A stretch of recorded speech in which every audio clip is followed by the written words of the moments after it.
আসসালামু আলাইকুম ভিউয়ার্স, ব্যাকের কি অবস্থা? ব্যাকে ভালো আছেন? আলহামদুলিল্লাহ মেলা ভালো আছি।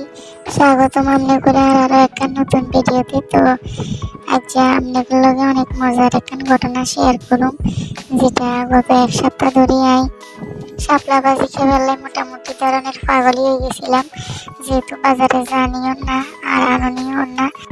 যেহেতু আমি গ্রামে থাকি, ভাবলাম বাজার তো নানি খেবার কি আছে, আশেপাশে বাড়ির কোনাকানি দিয়ে ঘুরিয়ে এলেই তো হয়, হয়তো কোনো আন্দি হাইও যেতাম হারে শাপলা ফুল, কারণ হয়তো গ্রামে থাকি।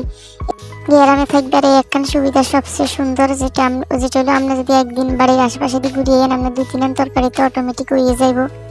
এরপরে বাইরে গেলাম শাপলা ফুল খুঁজতে, ওমা যাইছে যে না আসলে শাপলা ফুল হাই গেলাম পাশেই একটা পুকুরে হাই গেলাম 4-5টা। এরপর আমি চিলি রেডিমেডি করে লইলাম।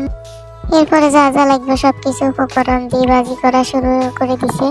ভাজি করে ফেললে আমরা আলাদা স্পেশাল কিছু ব্যবহার করি না, সাদা সিধাভাবে যা যা লাগে তারপর দিয়ে ভাজি করছি। এর মধ্যে আমি শাপলা ভাজি ফ্রাই হয়ে আসছে, আর একটু নাড়াচাড়া দিয়ে রাখিয়ে দিব। এটা ফ্রাই হয়ে গেছে।